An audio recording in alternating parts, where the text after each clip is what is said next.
Hello, and welcome to this video about coccidioidomycosis.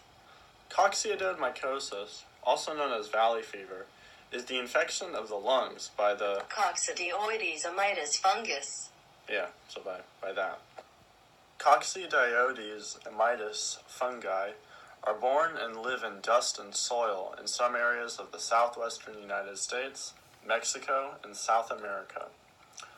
Coccidioides spores circulate in the air after contaminated soil and dust are disturbed by humans, animals, or the weather. So here is the graphic. And the spores are too small to see without a microscope. Usually people who get sick with valley fever will get better on their own within weeks to months, but some people will need antifungal medication. Valley fever can affect people of any age, but it's most common in adults aged 60 and older. Certain groups of people may be at a higher risk for developing the severe forms of valley fever, such as people who have weakened immune systems, for example, people who have HIV, AIDS, have had an organ transplant, or are taking medications such as corticosteroids or TNF inhibitors, or pregnant women or people who have diabetes.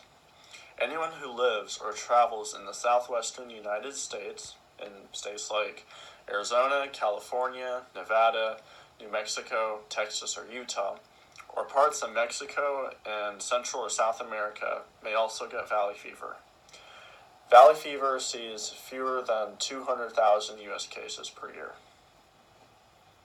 Symptoms of valley fever include fatigue, cough, fever, shortness of breath, headache, night sweats, muscle aches, joint pain, or rash on upper body or legs.